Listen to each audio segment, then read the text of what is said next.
அந்த ஹாஸ்பிட்டலுக்கு வந்தப்ப ஒரு கண்ணாடி போட்டுக்கலாம்னு நினச்சிட்டு வந்தேன்.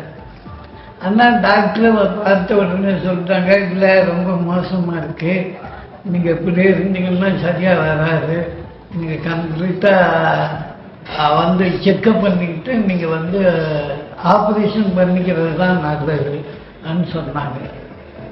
எனக்கு ஒரு சுகர் கம்ப்ளைண்ட் இருக்கிறதுனால நான் வந்து அதுலேருந்து கொஞ்சம் தள்ளி போட்டேன்.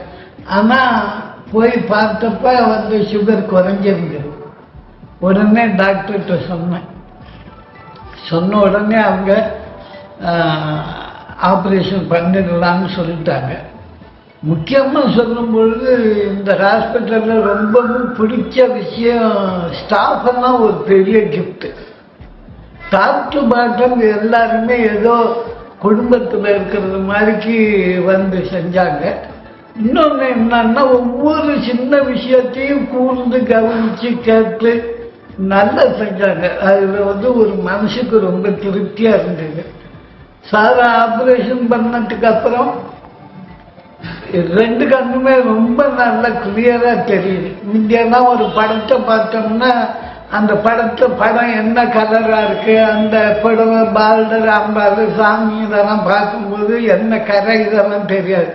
ஆனால் இப்போ நல்லா ரொம்ப ரொம்ப தெளிவாக இருக்குது, மனசுக்கு திருப்தியாகவும் இருக்குது. இப்போ கண்ணாடி போட்டுக்கிறதுக்காக வந்தேன். இப்போ சாரை பார்த்தேன்.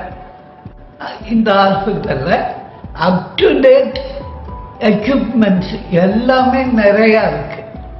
அது இருக்கிறதுனால ஒவ்வொரு விஷயத்தையும் ரொம்ப கீனாக கவனித்து ரொம்ப நல்லா செஞ்சாங்க. டாக்டரை பற்றி சொல்லணும்னா உள்ளபடியே நான் வந்து ரொம்ப சந்தோஷமாகவும் நன்றி உணர்வோடையும் சொல்லணும். அவங்க வந்து ஒரு பார்த்ததுலேருந்து ரொம்ப ஆறுதலான வார்த்தைகள், ஒன்றும் கவலைப்படாங்க, கண்ணு நல்லா சரியாயிடும், சரி பண்ணிடும் அப்படின்னு சொன்னாங்க.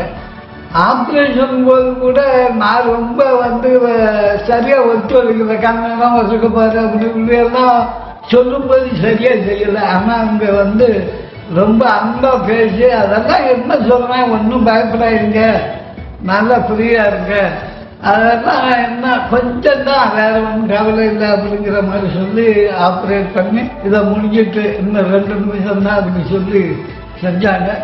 அதை பார்க்கும்போது எப்படின்னா பெற்ற பிள்ளைய பார்த்துக்கிறது மாதிரிக்கு அப்படி என் பையன் எப்படி ட்ரீட்மெண்ட் கொடுப்பானோ, என் பையன் எப்படி இருக்கா அது மாதிரிக்கு செஞ்சாங்க. ஹாஸ்பிட்டலில் இருக்கிற ஸ்டாஃப் எல்லாம் அமோகமாக இருக்கணும். ரொம்ப சந்தோஷம், ரொம்ப நல்லா செஞ்சுருக்காங்க. ரொம்ப